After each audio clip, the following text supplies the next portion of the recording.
ndaza rero ndakomeza sinaciye mu rugo njye Rwamagana mpa abantu bari bahari hari Kalisa Atanazi wigishaga i Rwamagana hariya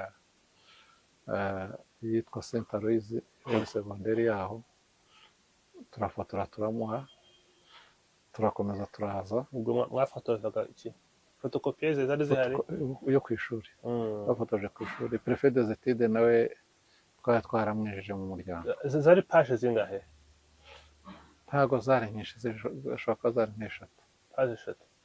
Hari ikintu kidasanzwe se cyari kiriho cyerekana ko ari inyandiko ya FPR cyangwa n'uburi biba byanditsemo buryo twabikoraga mu ibanga bihishe? Ntabwo rero aho nabihaga naho twabaga tuziranye. ubwo genderaga ku kivuga uti umuntu aya makuru ndi gutanga ni amakuru akomeye cyane y'umuryango igihugu cyita umwanzi. Ibyo twari twarabyiyemeje, mfashwe na byambi nkoraho. ariko ntabwo twagiraga ubwoba, numvaga batari bumufate.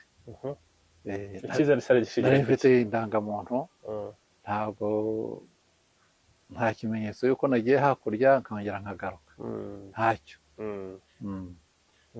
Numvaga batari bumufate. Yego. kandi nari maze igihe nkora ibyo bintu kuva 79 ntawe wigeze amfata. Noneho birumvikana byagusabye ariko mugenzi wanjye ko atarahaza, atari iwabo hari iriya za Gitwe, yari n'umwadivantiste, we wabonaga afite ubwoba. Icyo gihe responsable Ndemeza agize we wabonaga yatinye, ariko ndamusobanurira mugane witinya, none hagumana rero nankurahija kuko yumvaga nawe ari umunyamuryango. nko mu gutinyisha igihe yabaga ari kuvuga iki wamubona gutegura ubwo bwoba? Baramubwiye ngo azaze mucishe muri parike y'Akagera, nta Gabiro mpamwereke, ndetse n'aho ikigo cya Gabiro kiri, duce Nyagatare tugende tugere za Rwemasha hafi ku mupaka. Noneho basaba n'ikarita mapu y'Akagera n'iyo mu Birunga, iy'Akagera yo nayo nyifite iwanjye. Noneho rero ubwo dufashe political program tumaze gufotora i Rwamagana, twarakomeje turaza n'iki Kigali tujya kuri RTPN. Habaga amakarita turayafata, n'iyo bashakaga yo mu Birunga zose ndazimuha. Noneho aragenda. Ariko bandi nindi nkande specific bavuga ati muduhe ikarita yo mu Kagera no mu Birunga? Abanyamuryango wa FPR bikampara. Hari mazina waba uzi wibukamo kuko twenda harimo abangaba? Hari harimo Musoni Protaze, hari harimo Yako Augustin, nabo bari bamutumye. Icyo gihe byarorohaga cyane kuko twabwiraga ko dufite abasirikare bari muri NRA bari baratsinze barafashe ubutegetsi, tukabwira n'amazina cyane cyane Fred Rwigema, Paul Kagame, benshi n'abaye Yako yari yarabaye n'aho bari bamuzi, bari abasirikare. Noneho rero tubabwira yuko igihe cyegereje ku isaha yari yose bazatera. Icyo gihe banambajije ibibazo bati se nibitera bizagenda bite? Rero nibatera, kuko abenshi bari abasore nta basaza bari barimo, muzihutire mwambuke ku mupaka ko bazabafata, mujye gufasha abandi intambara. Ubwo itariki 3 nijoro baje iwanjye barasaka, babaza ukuntu naje gukora aho, mbabwira ko ari leta yahanyohereje kuko nari narabanje gukora indera mu seminari, baraza ko aribo bahanzanye. Ya document ukifite? Oya, document ntabwo bashaka kuyibona. Nabo nayihaye nawe ko bayigira bumvise igitero cyabaye bazayitwike, bagize uwo bayifata na byawe bibi cyane. Bamenye mute ko ku rugamba wari uyoboye igitero, wari uyoboye urugamba yapfuye? Ibyo byamenyekanye nyuma. Byamenyekanye nyuma Leta Habyarimana ntabwo yigeze ibyigamba. Mu kwezi kwa 11 Tito Rutaremara yarabivuze kuri radiyo, kuri BBC. Muhabura yari itaraba. Noneho abivuze abanyamakuru bati rero ubwo mwaratsinzwe muri impehe. Arababwira ati twashyizeho perezida ni Kanyarengwe, perezida wa chairman wa high command ni Paul Kagame ati twebwe ari intambara iracyakomeje. Uwo munsi rero binahurirana yuko bateye Gatuna, batwika imodoka birayivana ibintu mu mahanga n'ibijyanayo, za Gatuna barahafata ibice byo muri Byumba. Bati mwatsinzwe, titarabahakanira ati ntabwo twatsinzwe ahubwo dufite imbaraga. Yanababwiye ko n'Abayingana yapfuye na Bunyenyezi. Abandi rero bakora umunsi mukuru barishima. So mu Rwanda nibwo bamenye ko Rwigema yapfuye ari uko titabivuze kuri nibwo babimenye kuri BBC, nibwo babimenye.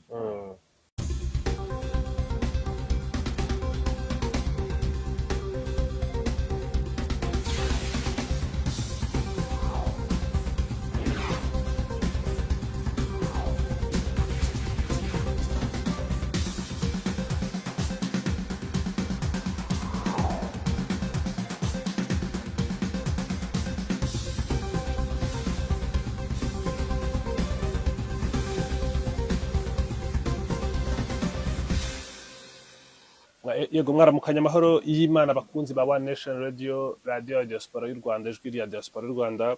Turi hano aho twagira umugisha nanone wo kubana na Muvunyi Augustin. Twigeze kuganira mu kiganiro cyashize, tuganira byinshi ku mateka akomeye cyane y'iki gihugu, hane nashingiye ku muryango wa FPR Inkotanyi, tubwira byinshi. Tuguhaye ikaze nanone kandi twishimiye kuba mwongeye kwiga mu mwanya wanyu mukaganira natwe. Murakoze cyane. Muvunyi, bushize mwatuganirije byinshi, twibanda hanini ku bijyanye n'ubuzima bwo hakurya y'umupaka, nuko mwisanze hakurya y'imipaka no kubayo, n'ibitekerezo byatumye muvuga muti no, ibi ngibi ntabwo bizakomeza gutya, agomba kugira igikorwa. Twanaganiriye n'abantu benshi muri FPR batubwira uko byari bimeze, ariko mwe kukihariye tariki ya mbere z'ukwezi kwa 10, tariki ikomeye cyane ifite na byinshi yahinduye mu mateka y'u Rwanda. Iriya tariki wowe ni tariki wari uzi, wumvise ute? Umunsi wa mbere w'isasu rya mbere ryavuye Kagitumba wari urihe? Mu mutima wawe haisazamo iki? Narinde irambura aho nigishaga, ubu ni mu karere ka Nyabihu. Iyo tariki nari nyitegereje nk'umunyamuryango wa FPR Inkotanyi. Nari mbizi ko tuzatera ntazi umunsi n'isaha. Mbere yaho gato nari mvuye muri Uganda, mvuye kuzana porogaramu politike.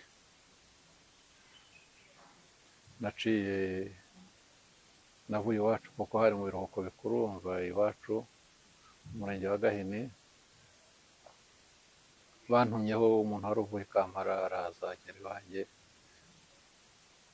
arambwira aho tuzavana political program, ariko bavugaga yuko ushobora no kuhahurira na ba Rwigema na ba Bayingana, kuko inzira zaho nari nzizi ntabwo byari guca ku mupaka wa Kagitumba. Turamanuka Nyagatare, tugera Rwempasha, tujya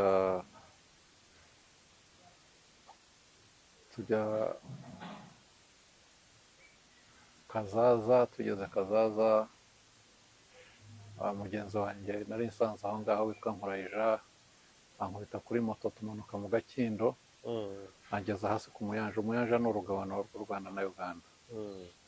Noneho turambuka tujya kwa Butera. Butera yari umunyamuryango n'umugore we Mukamwezi. Hagera nk'inka zitaha, ariko umugore we ambonye ati kutazanye umugore n'abana ko bagiye gutera. Nibyo bahora bivugane, ntabwo nibyo bavuga sinzi. Nuko mubajije umugabo ati yagiye ashokeye inka ntaraza. Mu kanya rero umugabo araza, aje turaganira, ambwira ko yatumye murumuna we witwa Mutembe Mbarara kuyobora abari bose ba Rwigema na ba Bayingana. bigeze nko mu ma saa tatu nibwo yaje aratubwira ngo habaye iyindi gahunda yihutirwa basubira Kampala, hari abantu ngo bari bavuye muri Canada bagomba kubonana nabo. bivuze ngo bari baje na mbere y'itariki ya mbere Ukwakira? Bari baje ngo duhure, ariko ntabwo ari gahunda yo mbere yaho hari igitero cyabaye hano batamenye. Hari bamwe barateye bagera ahitwa Nyamiyonga, ni muri Nyagatare, bahamara icyumweru. Leta y'u Rwanda ntiyabimenya, rero barongera babasubizayo basaga nk'abarambiwe, kuko abantu bose bahoraga bategereje igitero cyarabuze. Bamwe mu basirikare barikoze baraza bagera, ariko Leta y'u Rwanda ntiyabimenya basubirayo. nta masasu yavuze, oya, ntabwo barashe. Uwo mugenzi wanjye witwa Murayija waho ngaho hafi na Rwempasha niwe wari warabimbwiye Kayonza ati barateye, kuko twari tubizeranyeho tubiganira, atari ko hano ntibabimenya. Ati Fred araza abasubizayo. Urugo rero ubwo babashubirijemo naho bambukiraga n'ahangaho kwa Butera, n'ababagemuriragaho ni kwa Butera. Nuko umutemberera araza atubwira ko basubiyeyo, agaha political program, ambwira ko bamubwiye ko nza nkayifotora nkayitanga bubona bwangu hose mu gihugu. ya political program ya FPR igizwe n'ingingo 8. N'ingingo 8. Iyo ni nayo yari verisiyo ya nyuma. Yaje gusimburwa n'iyo ifite ingingo 9 irimo kurwanya jenoside n'ingengabitekerezo. Nuko mu gitondo rero political program baguha kopi? narayizanye ngeze i Rwamagana ndayifotora. Bwo kwinjira ku mupaka nta suspicion cyangwa mwaciye? Oya, ukuntu hateye hariya, hakurya hatuye Abanyarwanda no hakurya hagatura Abanyarwanda. nta suspicion yabayeho ngo bakubona uturuka hariya bagukeke? Oya, hari umuntu wari responsable, ariko yabaga nimwe no Nkurayija witwaga Ndemezo, agukingira ikibaba. Oya, ahubwo yambonanye n'ubu bari bantumyeho, aravuga ngo turacitse, ngo turajya hehe, nangwa turakora amagendo. Ndamubwira se ducika tujya hehe? Mubwira yuko muzi. None hatangira gucisha gake, yari yananyoye. Mubwira ko nshaka muri umuntu we Nkurayija. Arambwira ngo yashokeye inka. Mu gihe rero tukiri muri ibyo, Nkurayija waraje na moto, ati va kuri uyu musinzi. Nuko tugiye iwabo, baratwakira baduha amata, birangije turasohoka tujya ahitwa Kazaza, baduhera kuri moto turi babiri hamwe na mugenzi wanjye. We tumusiga Kazaza kubera wari umuyobozi wa MRND kandi ari n'umusinzi uri aho ngaho. Noneho yaranjyana angeza ku mupaka aho ku Muyanja, ndambuka n'utuzi gutembuye urutyo kwambuka ukigendera, njya hakurya kwa Butera nari mpazi Gashenyi. Dusoma ya political program. Mu gitondo nsura bene wacu Banegare, nari mpazi biriya bice, njya gusura bene wacu, ariko ngeze hose bakambwira bati zana umugore n'abana, intambara igiye gutera. Ndetse ubwo na papa yaravuye hano muri iyi minsi, bati ahubwo baba barateye igihe cya papa, ariko basanga bizazana ibibazo. Bati niyo mpamvu byatinzeho, bati subira ugenda uzana umugore n'abana. Nuko ndaza nyuma y'iminsi 2 mfata mugenzi wanjye hahandi na Nkurayija kuri political program. Undi turazana turatega tuza, hari mukuru wanjye yampaye inyana, bari barampaye inyana ndongora. Noneho ndayirongora ndayizana kugira ngo ibe kava, ibe nk'ikintu cyo kunkingira uri bumvaze mvuge ko mvuye kuzana inka, kuko abahari abenshi bari banzi. Ndayizana nyisiga muri bene wacu mu Mutara, ntegereje ko hazaba igiterane cy'inka, noneho bakayipakira bakayinzana bakayigeza i Gahini. Ndaza rero ndakomeza, sinaciye mu rugo, njye Rwamagana mpa abantu bari bahari. Hari Kalisa Atanazi wigishaga i Rwamagana hariya yitwa Saint Aloys, muri segonderi yaho, turafotora turamuha. turakomeza turaza ubwo mwafotozaga iki fotokopiyeze zari zihari yo ku ishuri bafotoje ku ishuri prefe des études nawe twari twaramwejeje mu muryango zari paje zingahe ntago zari nyinshi zishobora kuba zari nk'eshatu paje eshatu hari ikintu kidasanzwe se cyari kiriho cyerekana ko hari inyandiko ya FPR cyangwa n'uburyo biba byanditsemo buryo twabikoraga mu ibanga bihishe ntabwo rero aho nabihaga nabo twabaga tuziranye ubwo genderaga ku kivuga utuye umuntu aya makuru ndi gutanga ni amakuru akomeye cyane y'umuryango igihugu cyita umwanzi ibyo twari twarabyiyemeje mfashwe na byambihoraho ariko ntabwo twagiraga ubwoba numvaga batari bumufate icyizere cyari gishigaye nari mfite indangamuntu ntabwo nta kimenyetso yuko nagiye hakurya nkongera nkagaruka ntacyo numvaga batari bumufate yego kandi nari maze igihe nkora ibyo bintu kuva 79 ntawe wigeze amfata noneho birumvikana byagusabye ariko mugenzi wanjye ko atarahaza atari iwabo hari iriya zagitwe yari n'umwadivantiste we wabonaga afite ubwoba icyo gihe responsable ndemeza agize we wabonaga yatinye ariko ndamusobanurira mugane witinya noneho agumana rero nankurahisha kuko yumvaga nawe ari umunyamuryango nko mu gutinya icyo gihe yabaga ari kuvuga iki wamubona gutera ubwo bwoba baramubwiye ngo azaze mucishe muri parike y'Akagera nta Gabiro mpamwereke ndetse n'aho ikigo cya Gabiro kiri duce Nyagatare tugende tugere za Rwemasha hafi ku mupaka noneho basaba n'ikarita mapu y'Akagera n'iyo mu Birunga y'Akagera yo nayo nyifite iwanjye noneho rero ubwo dufashe political program tumaze gufotora Rwamagana twarakomeje turaza n'iki Kigali tujya kuri RTPN habaga amakarita turayafata n'iyo bashakaga yo mu Birunga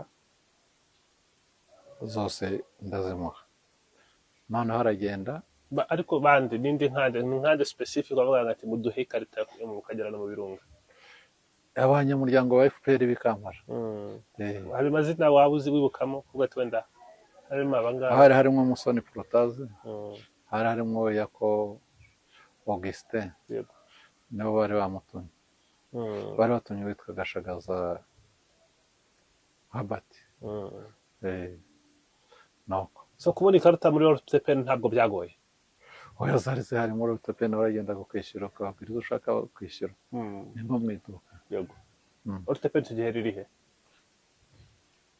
riri hariya ubu bahubatse hoteli hariya nini cyane harya iruhande rwa Banque Populaire hano mu mujyi ndahabona nk'inyuma ya urenze kuri la bonne adresse maze gukata nanga yego noneho Gashagaza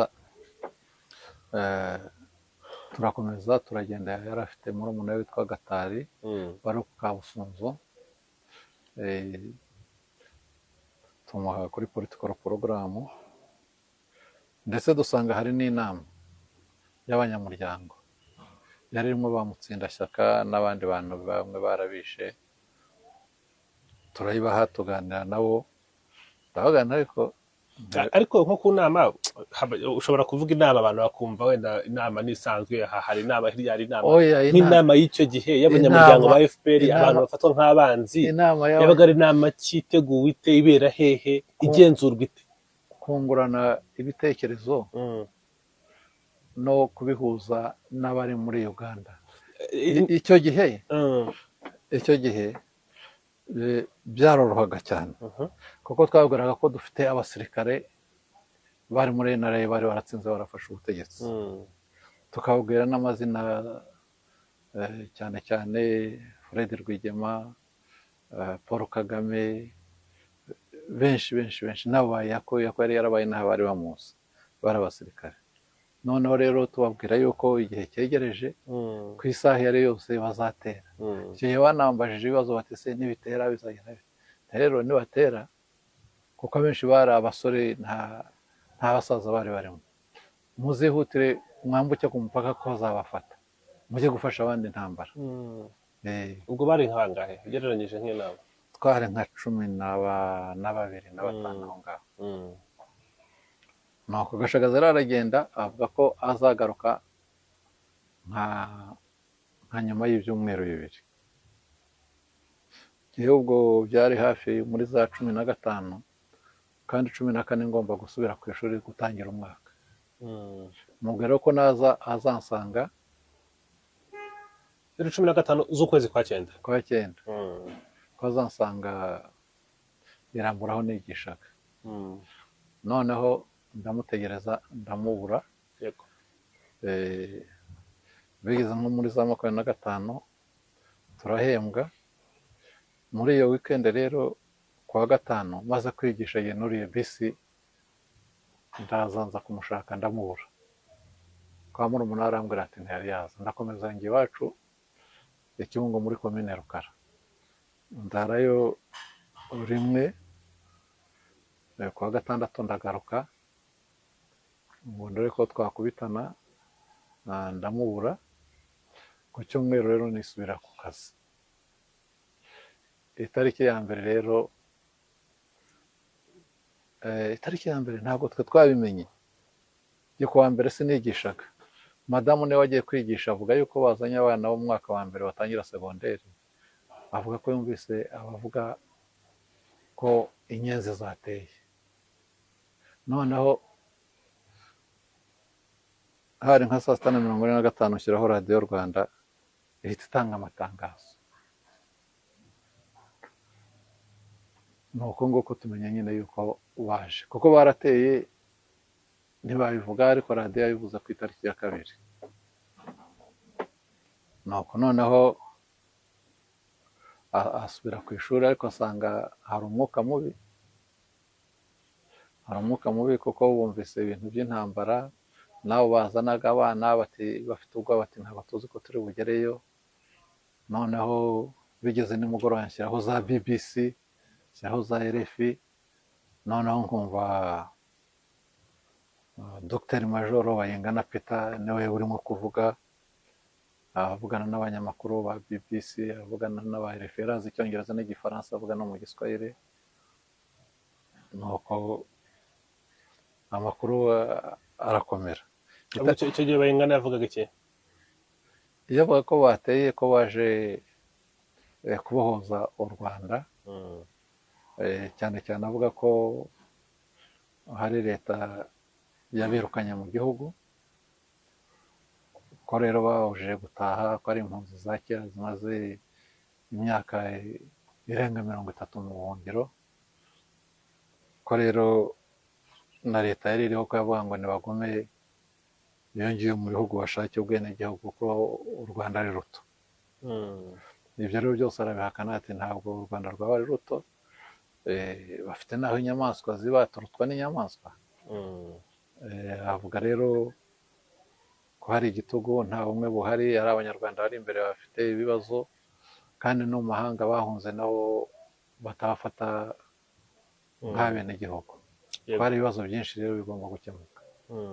Asubira muri politikoro porogaramu ko hagomba kuba demokarasi, ko biri mu byo gutora Habyarimana 100%, yiyamamaje ari wenyine, ko ibyo bitashoboka, ko hagomba kuba amashyaka, hakaba demokarasi isesuye. Nuko ubwo itariki 3 birakomeza, ndetse nk'itariki 4 bavuga ko bafashe Nyagatare, bafashe Gabiro. Ariko Habyarimana yari ari mu nama i New York. Noneho ajya kuri radiyo avuga yuko ari Uganda yamuteye. Ntabwo ibyo abanyarwanda yabyemeye b'impunzi bahejeje mu gihugu. Ariko Bayingana akabisobanura ku maradiyo, twebwe turi abanyarwanda ntabwo turi abanyayuganda. Ariko Habyarimana akavuga ati ni ingabo za Uganda zaje n'ibimodoka byabo n'imbunda zabo, ni Uganda yaduteye. Ubwo itariki 3 nijoro baje iwanjye barasaka babaza ukuntu naje gukora aho, mbabwira ko ari leta yahanyohereje kuko nari narabanje gukora indera mu iseminari, baraza ko aribo bahanzanye. ya dokima wari ukifite? Oya, dokima ntabwo bashobora kuyibona. Nabo nayihaye nawe ko bayigira bumvise igitero cyabaye bazayitwike, bagize uwo bayifata na byaba bibi cyane. nawe yawe warayitwitse? Nanjye yanjye narayitwitse. nuko noneho bati waje hano te, nari narasabye akazi muri minisiteri y'abakozi ba leta, banzana hano bamvanye mu iseminari Ndera. Nasabye na mitasiyo ntayo bigeze bampa. Nari mazeyo imyaka 6. nuko ubwo baragenda, ariko umwuka uba mubi. Jya na madamu aho twigishaga batubona abantu bakaduhunga n'iki, intambara nkomeza nyikurikirana ku maradiyo. ubwo ariko bashyize za bariyeri ahantu hose, rudi buroka, nta muntu ugenda, nyine byabaye ibibazo by'intambara bitoroshye. mwamenye mute ko ku rugamba wari uyoboye igitero, wari uyoboye urugamba yapfuye? Ibyo byamenyekanye nyuma, byamenyekanye nyuma leta ya Habyarimana ntabwo yigeze ibyigamba. Mu kwezi kwa 11 Tito Rutaremara yarabivuze kuri radiyo, kuri BBC, Muhabura yari itarabona. noneho abivuze abanyamakuru bati rero ubwo mwaratsinzwe muri impehe. Arababwira ati twashyizeho perezida ni Kanyarengwe, perezida wa chairman wa high command ni Paul Kagame. Ati twebwe ari intambara iracyakomeje. Uwo munsi rero binahurirana yuko bateye Gatuna, batwika imodoka birayivana ibintu mu mahanga n'ibijyanayo, za Gatuna barahafata ibice byo muri Byumba. Bati mwatsinzwe, titarabahakanira ati ntabwo twatsinzwe ahubwo dufite imbaraga. Yanababwiye ko n'abayingana yapfuye na Bunyenyezi. Abandi rero bakora umunsi mukuru barishima. So mu Rwanda nibwo bamenye ko Rwigema yapfuye, ari uko titabivuze kuri nibwo babimenye kuri BBC, nibwo babimenye. nuko ubwo rero mu gitondo bakora umunsi mukuru wo kwishimira yuko Rwigema yapfuye, mbese ko batsinze inyenzi z'isi Inkotanyi, niko bavugaga. Ati twarabatsinze, twanabambukije umupaka basubiye bavuye. ubwo byari bibaye itariki 2 z'ukwezi kwa 11. noneho nanjye nagiye muri urwo rugendo tujya kuri komine Karavo mu kwizihiza ibyo byo Rwigema yapfuye, ariko abantu bakaduhunga, nkagenda jyenyine na madamu. Kugenda kubera icyo mwahisemo kugenda? Kugenda byari gahunda ya leta ko abantu bose bajya kwizihiza yuko leta y'u Rwanda yatsinze umwanzi inyenzi Inkotanyi, inyangarwanda. nuko turagaruka rero nijoro, ubwo ni tariki 3, itariki 4 nijoro baraje, noneho baramfata bati urarashe, bati nangwa hari abantu barasiye aha, bati tugende.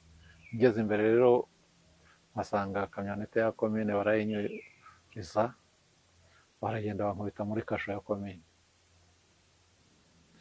nuko ngeze kuko ni ahantu hakonje cyane, nambaye ikote, nayo mfitemo amafaranga. abantu basanzemo batangira kunkorakora, bamvanamo amafaranga yari arimo, ariko ntihagire unkubita. ahubwo batangira kumbwira bati twe bari bagiye kudufungura, umubyeyi yendaga kudufungura bimwe by'imbabazi za perezida, none mwebwe mwateye ibibazo, mwateye igihugu, mbese bashaka kwigira n'abanyapolitike. bati ubundi waje hano ute, uva iwanyu za Kibungo, ko wumva ari naho banaturutse, mwaduteye wowe uri icyitso, ba Mugande. batangira kunyita umugande. mu gitondo rero bukeye baza kunkoresha interrogatoire kumbaza, barambaza ati ubundi waje hano ute, asabye akazi muri leta nk'abandi banyarwanda, baratinda ariko nkabona mu iseminari naho nigishaga, baraza barahamvana bazana hano, niko naje. bakubazaga neza nta ngufu Oya, nta torture ntabwo banturutiraga ariko barakangataga cyane, bashyiramo igikabyo batewe uri n'umugande wagiye ute kwiga kaminuza muri Uganda, leta itakohereje, ariko nti mu Rwanda se tugira amashuri angana iki? Abantu benshi abo mu bice byacu bajya kwiga muri Uganda, turi hafi na Uganda. Aba hano Gisenyi mujya kwiga i Goma muri Zaire, DRC icyo gihe bahitaga Zaire. Abandi ab'i Bukavu nabo abaza cyangwa bakajya Bukavu, abanyabutare abanyagikongoro bakajya za Bujumbura. Ibyo ngibyo ni ibintu bisanzwe, ntabwo abarusuma bakajya Tanzania. Nibyo ntabwo byaba ari icyaha. Abantu benshi niba ari ibyo mufate na Minisitiri Gasana James, nawe muhura ni n'umwangirikane, nawe yize kuri Universite ya Makerere aho nize. Mufate na mugenzi Justine, nawe niho yize n'uw'iwacu. N'umuntu wari burugumesitiri bwa mbere iwacu witwa Kabera Eric, nawe yari yarize muri Uganda. Nta bantu benshi, n'abantu bize bwa mbere bari muri Conseil Supérieur du Pays bitwa ba majoro b'iwacu niho bari barize muri Universite mu Rwanda bataragira na kaminuza. Arakomeza asa nk'umerera nabi, ngezabona ariko noneho ndumva amaherezo uri bufate na Perezida wa Repubulika. Ati ze mufatira iki? Nti yuko nawe yagiye kwiga i Kongo. Ati ryari? Nti bamwirukanye mu iseminari Kabgayi, Habyarimana Musenyeri Bigirumwami yamujyanye kwiga muri Saint Paul muri Bukavu. Ati shati wowe ati uri maneko. Ntabwo ndi maneko. Ati se ibyo wabimenye ute? Ndabizi, ntese mu Rwanda ibintu byose ntitubizi. Tuguze na se Habyarimana ntamuzi Jean Baptiste ntazirikana nyina wa Suzanne. Ati se wabimenye? Ariko ngewe hano mumaze imyaka 6. Kandi ari uri n'iwabo. Nige nacumbika no mu nzu ya murumuna we bari Conseil Merane. Rero ibyo ni ibintu bisanzwe. Yego. Turatinyuka. Ati ntabwo ufite? Ntabwo mfite. Ati wowe ahubwo ugomba kwemera ko uri umugande. Ati nta nubwo uri busubire mu bandi. Ati ubu tuzajya kwerekana, duhamagaza abanyamakuru n'imiryango mpuzamahanga yuko ari Uganda. Ariko nta nubwo bavugaga Uganda, bavugaga Bugande, kuko ntabwo bari bazi gutandukanya Uganda nk'igihugu. Bugande ni hariya muri za Kampala, za Mpigi. Uganda ni ibihugu byinshi. Yabaye Uganda babonye ubwigenge, ariko ubundi hari Bugande, ubwami bwa Bugande ubwayo bufite kabaka wabwo, Ankore ifite umwami wayo, za Toro zifite abami. Ntabwo bari babisobanukiwe byose, babyitaga i Bugande. Ntabwo ndahagaye ndi umunyarwanda, na data nubwo yashaje ni umunyarwanda, na mama n'iki. Nagiye njya gushaka ishuri, bati wagiye ute? Ni data wacu wasanze ntiga, ndangije turonkomeye aranjyana ashakira ishuri. Niko nagiye. Nagiye niteka naratahaga mu biruhuko, ndangije rero kaminuza ndataha. Bataye bati kaminuza buriya ni Museveni wagutangiriye. Bati uri murumuna wa Museveni. Nuko abantu barahurura baje kureba nyine ngo inyenzi bafashe, batanze ibihuha ngo inyenzi zahageze ngo bazifashe. Hazamo abanyeshuri nayo narigishije bakoraga kuri za centre de santé b'abasosiyare no ku ruganda rw'icyayi. Batarekareka baturiya n'umwarimu wacu barabeshya.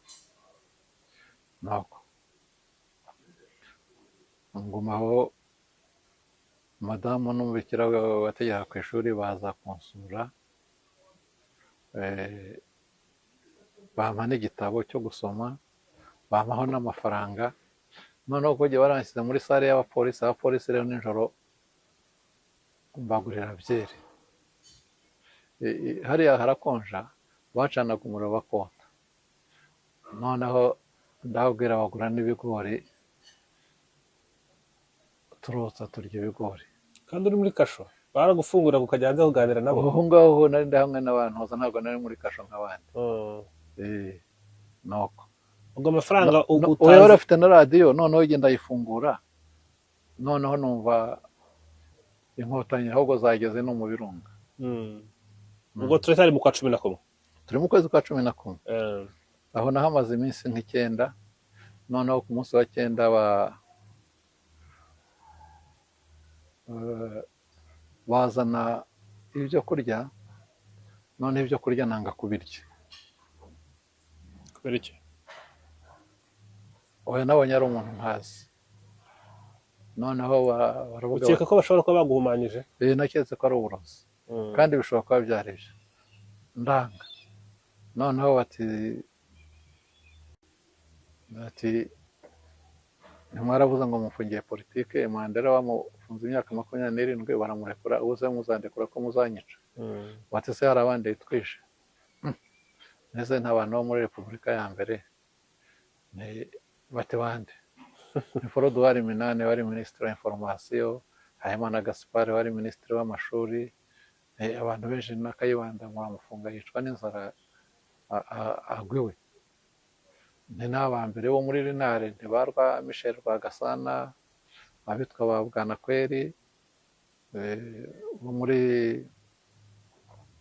yari afite ishyaka rya Bwanakweri, n'abandi benshi cyane ntibaguye mu Ruhengeri. nuko batisha bati uranga kurya ariko inzara ntabwo izanyica. noneho ngira ngo bagira ubwoba, kuko nari maze iminsi ntarya.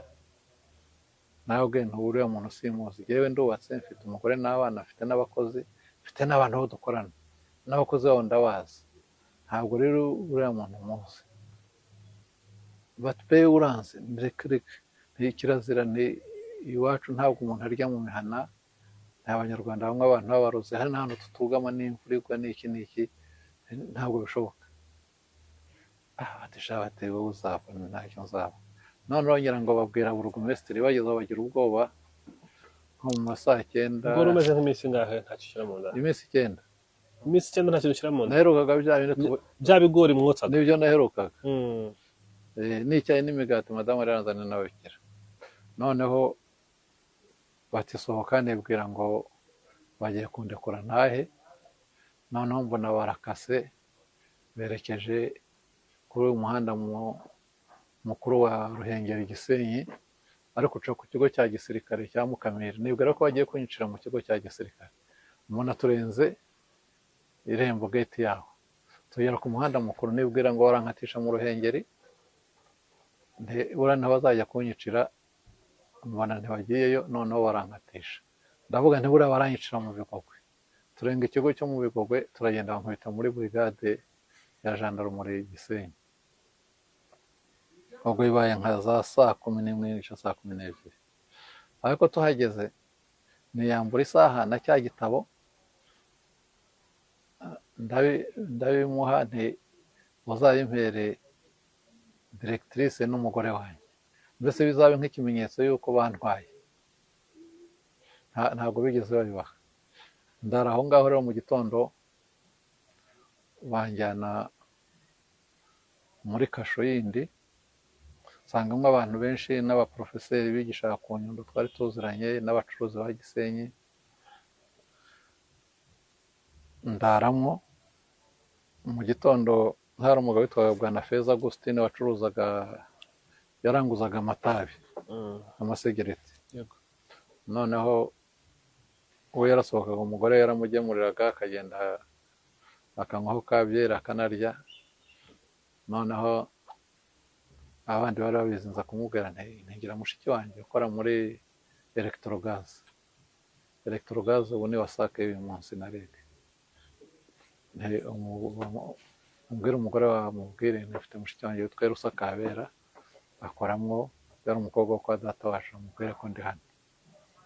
Noneho aragenda kuko aramubwira, noneho ndaza kungemurira, nazana ibyo kurya umukora yabivanye muri resitora kuko yari amaguru y'inkoko, imigati n'amacupa ya fanta n'ikiro cy'isukari. Ndabirya nasangira n'abandi bari bari aho, ariko aranyizeza ko twavuganye ari inyuma y'umuryango, ati ndagerageza baze kugufungura. Nuko ubwo ndara aho ngaho, mu gitondo arongera arangemurira icyayi muri teremosi, ati rwose tuwihangane. Bigejeje rero nka saa 5 baza gufungura abantu, twebwe batujyana muri prison centrale ya Gisenyi. Nuko mugeze muri centrale nsanzemo abantu benshi bafunze nari mbazi ba Rukundo, harimo undi witwa Karekezi nawe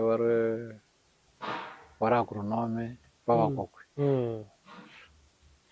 Dusangamo abantu bo muri sous-préfecture ya Ngororero, barimo ba sous-préfet na burugumesitiri n'abakonseye n'abandi bantu bari barisha abantu muri Kibirira, muri commune Kibirira na Satensi, ubu ni mu karere ka Ngororero.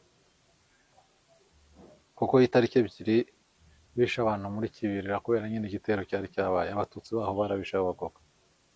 Bambonye rero noneho barasara bati dore ngo uri Rwigema. Baranyanja nari nkiri umusore, bati wowe umuntu ureshya utya, umuntu wavuye iriya uje kwenda iki? Baza mbese nk'ibyo gushungera umuntu. Ariko abandi banzi bakwije ibihuha ngo nari mfite ngo imbunda nka 17, ngo kuki ntabahayeho. Nesha ibyo ni ibihuha, barababeshya. Nuko tubaho sangamwe na Padiri Ntagara. Padiri Ntagara yari yaranditse, papa yaje yari yarandikiye papa amubwira akarengane kaba hano, ivangura, ibintu bya politiki iringaniza, akarengane kose yari yarakanditse, nawe baramufashe. Nuko ngezemo rero ndamuganira na rero Padiri, abo bantu bazatsindwa. Ati bito Augustin, ukuntu bazatsindwa, intambara yarabaye batoragura umuntu wese witwa Umututsi. Ntabwo rero biriya bizabahira. Ati nibyo ntabwo intambara yagateye ngo ufate abaturage bagire uburwane n'abaturage, ahubwo bakagiye ku rugamba bakarwana n'ababateye. None se abaturage bafite imbunda? Reba ukuntu bagufashe, reba ukuntu bafashe bambeshyira ngo bafite imbunda. Nuko ati uzi ko ari byo, ariko ntukajye usinzira, niba uri inyeshyamba zirwana nijoro, ndabizi ntibazadufungura. Ku manywa tujye tugira turyameho, ariko nijoro tube maso, inyeshyamba ntegerewe ndabizi. Ariko ubwo mwabaga muri nkabangahe nko mu cyumba kingana gite? Muri gereza twari benshi cyane, bari barafashe abatutsi bose, nimwe bari hari n'abahutu bamwe na bamwe nabo n'iby'inzangano bakabazana bakabakubitamo. Nuko icyumba ubwo kingana gute? Gereza ya Gisenyi. Mwari mwagiye muri gereza mwavuye kuri brigade? Twari muri gereza. Gereza hari hanini yego. Ariko ubwo mwagiyemo nta dosiye, nta dosiye, nta n'urukiko? twari dutsikanye, bagafata n'abagande, abashoferi, abantu b'Abatanzaniya, abanyamahanga bose bakaza bagakubitamo, baratoratoye. Abakanishi baraza bakarundamo, ubundi bakanarwa kumvikana nabo, noneho bakaza kumpamagara ngo njye kubasemurira. Bati byarangiza mpuza wari susita akavuga ati uracyahakana kuri umugande, uvuga Icyongereza ukavuga Igiswahili, ukumva ibirimo byabo, ati rwose utahakana maya. Ariko noneho ni na Habyarimana se ukavuga Igifaransa n'Umufaransa. Indimi abantu baraziga, ntege nakubwiye yuko neze y'imyaka 11 yose, rero ndabyumva. kandi na hano nigishaga igiswahili n'andi masomo n'icyongereza n'igifaransa nta kibazo nuko bikongera bityo abo bafashe akampamagara abazungu bafashe ibintu nk'ibyo. ariko muri gereza hari amakuru yo hanze mwayamenyaga mute? Abinjiraga abo bafashe abo bafatiraga ku rugamba barabazanaga nibo batubwiraga aho bageze. N'abandi baturage basanzwe barafataga cyane. Noneho rero bigereje itariki mu kwezi kwa mbere, itariki ngira ngo 21, inkotanyi rero zitera Ruhengeri zifungura gereza. Zifunguye zitwara ba Majoro Rizinde, ba Biseruka, ba Muvunanyambo, abitwa ba Jobashe, abantu bamwe barabatwara abandi baranga. Noneho abanyururu bamwe batajyanye nabo bakwirakwira hara muri Ruhengeri, barabafata bamwe baza kubafungira ku Gisenyi nibo babitubwiye. Noneho babitubwiye hari abantu bari bafitemo uturadiyo tuduto baratuzanye. Noneho ndagenda haga muri cyo dushyireho BBC. Dushyizeho BBC numva Kayitare arimo kuvuga. Kapitene Kayitare niwe yari mu bateye igitero Ruhengeri, nari muzi yanyeraga inyuma muri segonderi. Ati twahafashe, ati twatwaye Rizinde, twatwaye n'abandi rero bo bavugaga ni ba Dr. Rudakubana, abitwa ba Garasene naho Umuremyi b'Abagogwe, banza kubavuga kugira ngo batica imiryango yabo kuko barabatutsi. Ariko Rizinde baramuvuze, Muvunanyambo, Biseruka, noneho kongeraho n'abandi abo n'abatutsi bandi bari batwaye. Nuko tubamwo icyumweru cyakurikiyeho,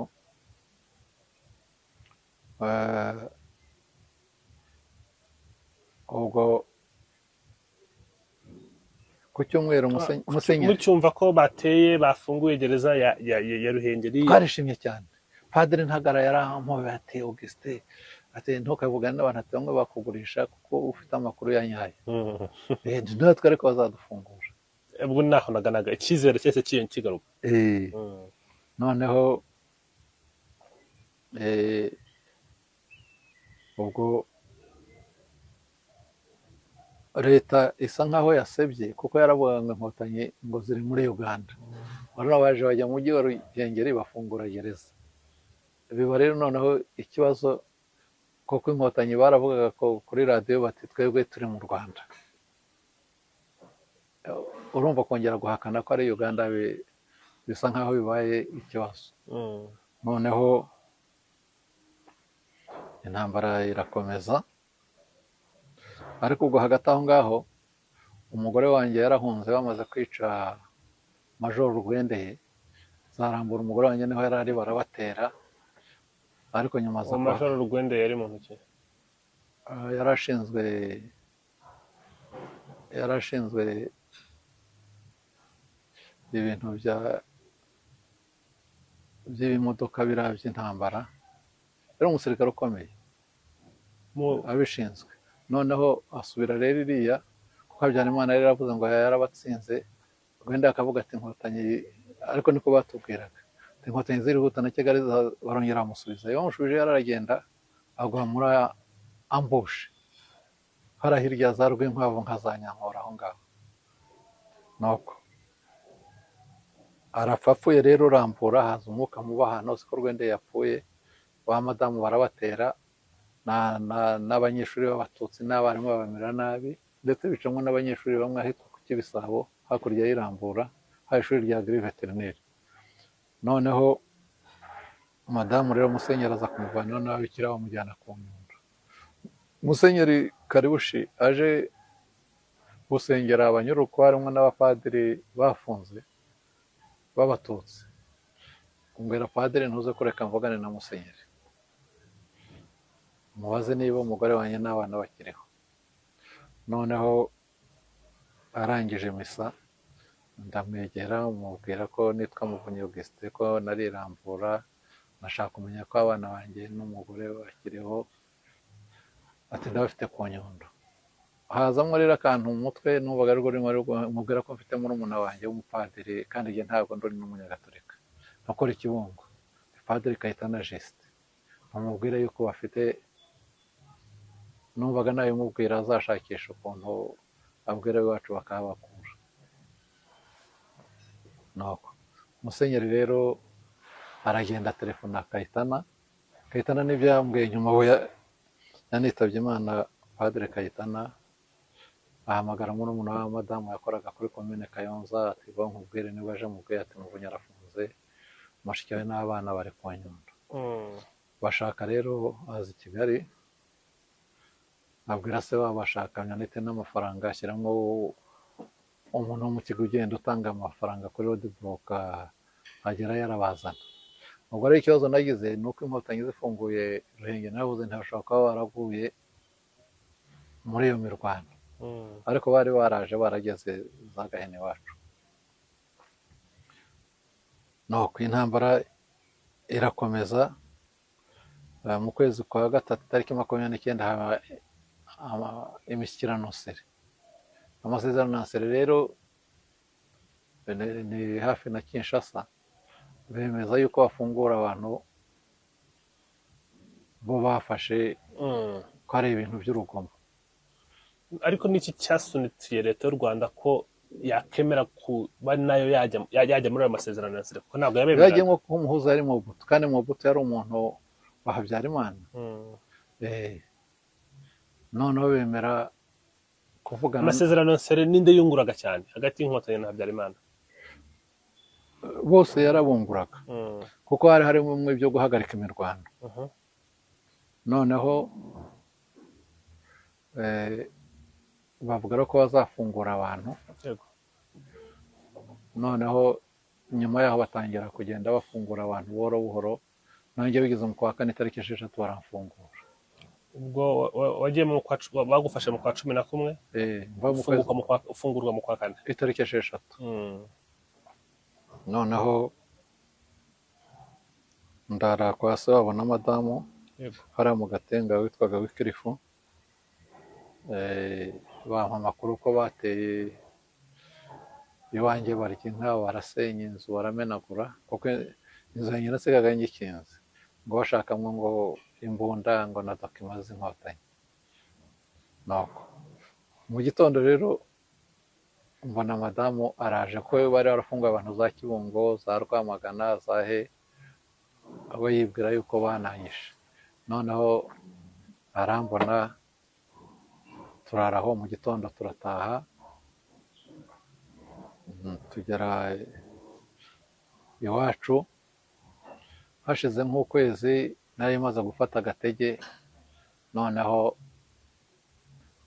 ntitujye kuri komine kugenda basabaga resepasi. turagenda, burugumesitiri wari warateye iwanjye witwa Mpambara, baranamufunze Arusha, Mpambara Jean.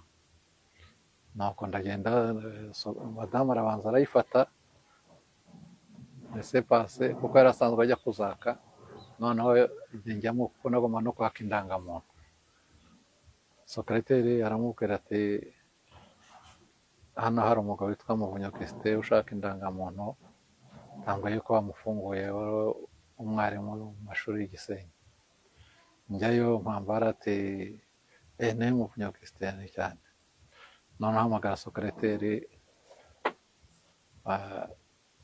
aragenda araza, umubwira umwirondoro, wuzuza indangamuntu, arasinyatiraho kashe, yampana resepasi. ndasohoka, hari umunsi w'isoko rero ahitwa Karuhambi iwacu aho ngaho, nsangayo madamu n'undi mudamu twari hamwe witwa Mutetere Dativa. ntabwo ntibayimpaye rero resepasi yo kujya Igisenyi, noneho uzamfata azanyica, ntegewe ndashaka ko njya mu Nkotanyi. batuzaca hehe? none kuva Kibungo ujya Gisenyi, urumva ntigewe nshobora gufata imodoka nkaca mu bice bya Kibungo, ntihave na Rusumo nabona uko nambuka, manutse ko zazaza nabona uko njya i Burundi. nanone nciye Kigali ikora ku Burundi, waca na za Gitarama, ntigewe nzambuka. nangwa se nzashaka ukuntu nca muri aya mashyamba ya parike ngende. barabiseka babihindura urwenya. Buracya ku wa kane Dative yakoraga muri ONG agomba kujya i Kigali kandi imodoka nyinshi bari barazifashe ari bushyire ibitoke abantu bo bakorana yego muri Compassion International. Noneho ambonera umwanya na madamu agomba kuza i Kigali kubaza iby'akazi kuko nanjye nari nababwiye ko nshaka kubaza iby'akazi ariko nzi ko bidashoboka. Noneho Dative anzanye ngera i Kigali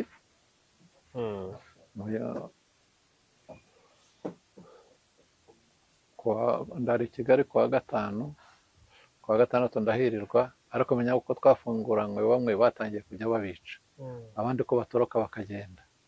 Noneho kuwa mbere njya kuri minisiteri mpageze hari umuntu witwa Ndutiye Alphonse wari aranyuze imbere yari nka diregiteri ati sha Muvunyi ati we ntituzongera no kuguha akazi ati mwebwe muri abantu babete uri icyitso ati ntabwo wakongera kutwigishiriza abana ati ibyaha byararangiye ati ntabwo turi inyenzi. Ndamwibara noneho nsubira mu mujyi rero nkubitana na Deus Kagiraneza. yego Kagiraneza nawe yaravuye kuri perezidansi ya karesepasi ya CPGR ubundi yakoraga muri finance ashaka ababeshya ko ayishaka ngo ajye gusura muri umuntu wigaga i Kongo witwa Damiyani. Nuko turakubitanya ati shati tugenda ati iwacu hari inzira ibaho ni Bugesera. Noneho ubwo turamanuka madamu hari aho twajyaga duhurira nawe yari yaje ariko bambwiye ngo burugumesitiri ngo arimo kunshakisha ntabwo azambona sinzasubira hari iwacu. Hari mugenzi wanjye Karasira abana muciye n'ukuboko arambwira ati genda guha inzu iyo nabaga mwe nujuje yanjye yari afite inzu y'akazi ati hanyuma tuzashake akazi. Nako Deus rero ati tugende ati Bugesera hari inzira ati abantu barambuka nari ntaracura umuhanda ujye Bugesera. Turagiye turaye Nyamirambo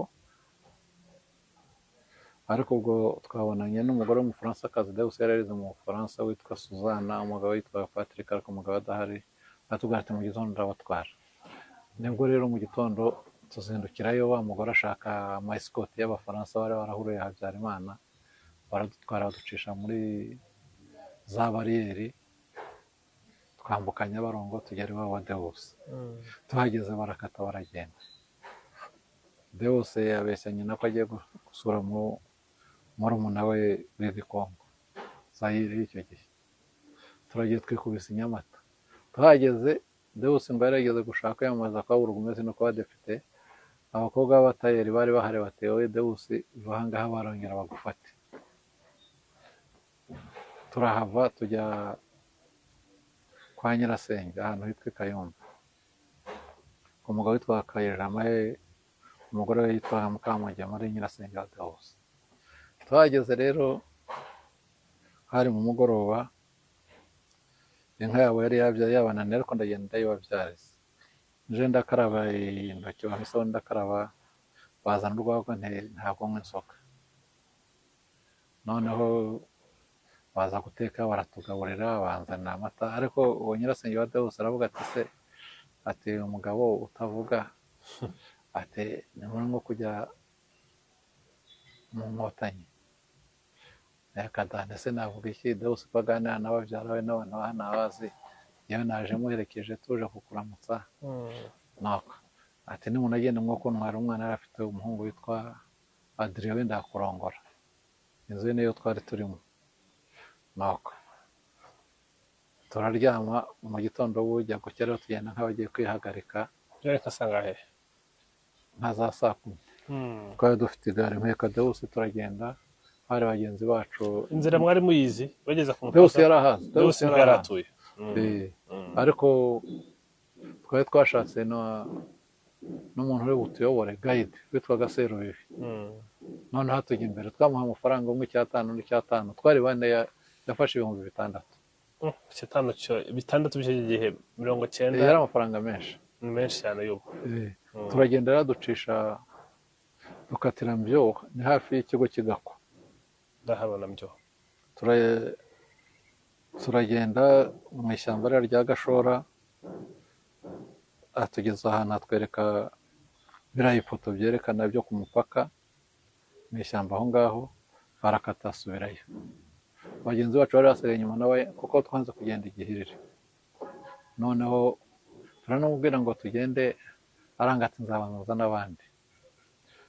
Nuko turagenda rero aho mu ishyamba, tugeze imbere hari ahantu inka zarishaga, inkware ivumbuka mu mushabishabi, Deus arirukanka. Ariko ubwo turareba i Burundi kuri Lake Rweru.